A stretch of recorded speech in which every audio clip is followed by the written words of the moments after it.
Hello guys, ഇന്ന് ഞാൻ കണ്ടതിൽ വെച്ച് ഏറ്റവും എനിക്ക് സന്തോഷം തോന്നിയ ഒരു ന്യൂസാണിത്. ഓക്കെ, ഒരാളെ മരണ വാർത്തയാണ്.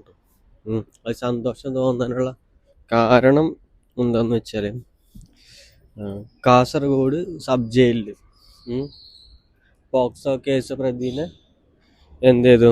പ്രതി മരിച്ച നിലയിൽ ദുരൂഹ സാഹചര്യത്തിൽ മരിച്ചു. എന്താ പറയാ, കുടുംബം ദുരൂഹത ആരോപിച്ച് കുടുംബം രംഗത്ത് വന്നിട്ടുണ്ട്. പക്ഷെ എന്താ പറയാ, ഇത് അറിയാലോ, പോക്സോ കേസ് എന്ന് പറഞ്ഞാല് പ്രായപൂർത്തിയാവാത്ത പെൺകുട്ടിനെ പീഡിപ്പിച്ചതിനുള്ള കേസാണ്. ഓക്കെ, അതിന് സഹതടവുകാര് ചേർന്ന് എന്ത് ചെയ്ത്, എന്താ പറയാ, ആക്രമിച്ച് കൊന്നതാണ് ഇവന്. അത് ഞാൻ ഇതുവരെ കേട്ട വെച്ച് ഏറ്റവും സന്തോഷം തോന്നിയ ന്യൂസാണ്. കാരണം ഒരു പെൺകുട്ടീനെ പീഡിപ്പിക്കുക, അത് പീഡിപ്പിച്ച് കഴിഞ്ഞിട്ടതിന് ശേഷം എന്താ പറയാ, ആ ഒരു പെൺകുട്ടി കടന്നു പോയിക്കൊണ്ടിരിക്കുന്ന ട്രോമ എന്ന് പറഞ്ഞാല് അത് ചിലപ്പോൾ മരിച്ചാൽ മാത്രമേ ചിലപ്പോൾ പിന്നെ മാറുന്നുണ്ടാവുള്ളൂ, ഓൾക്ക് എന്നത് മോചനം ഉണ്ടാവുള്ളൂ.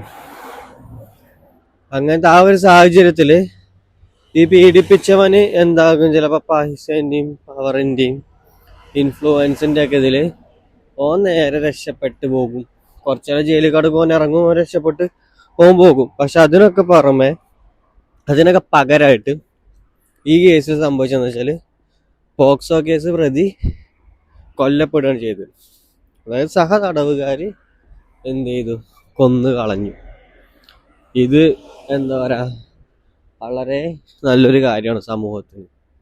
ഇതേപോലെ എല്ലാ പോക്സോ കേസിലും കൊലപാതകികളും പീഡന വീരന്മാരും ഒക്കെ ആയിട്ടുള്ള ആൾക്കാരെയൊക്കെ ജയിലിൽ തന്നെ ഇട്ട് തീർത്ത് കഴിഞ്ഞാൽ സർക്കാരിനും നല്ലതാണ്. സർക്കാരിന് എക്സ്ട്രാ എന്താ പറയാ, ഓലൊരു 10 കൊല്ലം ഫുഡ് കൊടുക്കണം. ആ ഫുഡ് കൊടുക്കുന്നതിന് പകരം 10 കൊല്ലത്തിന് പകരം ഒരു കൊല്ലം കൊണ്ട് ഇവന്മാർ ആരെങ്കിലും അടിച്ച് കൊന്നു കഴിഞ്ഞാൽ ആ 1 കൊല്ലത്തെ ഫുഡ് മാത്രം കൊടുത്താൽ മതി.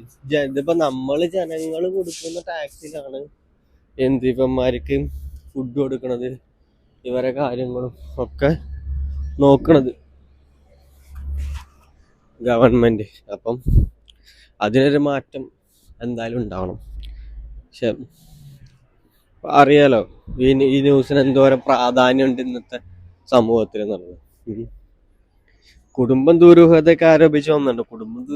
പക്ഷെ ഓരോരോ മക്കളെ മര്യാദയ്ക്ക് വളർത്തിയിട്ടുണ്ടായിരുന്നെങ്കിൽ, അല്ലെങ്കിൽ മകനെ മര്യാദയ്ക്ക് വളർത്തിയിട്ടുണ്ടെങ്കിൽ ഇങ്ങനെ ഓർക്ക് മകൻ നഷ്ടപ്പെട്ട ഒരു സിറ്റുവേഷൻ അവർക്ക് ഉണ്ടാവില്ലായിരുന്നു. അതൊരു നോക്കില്ല. വീഡിയോ ഇഷ്ടപ്പെട്ട ചാനൽ ഒന്ന് സബ്സ്ക്രൈബ് ചെയ്യുക. പുതിയൊരു വീഡിയോ ആയിട്ട് നാളെ കാണാം.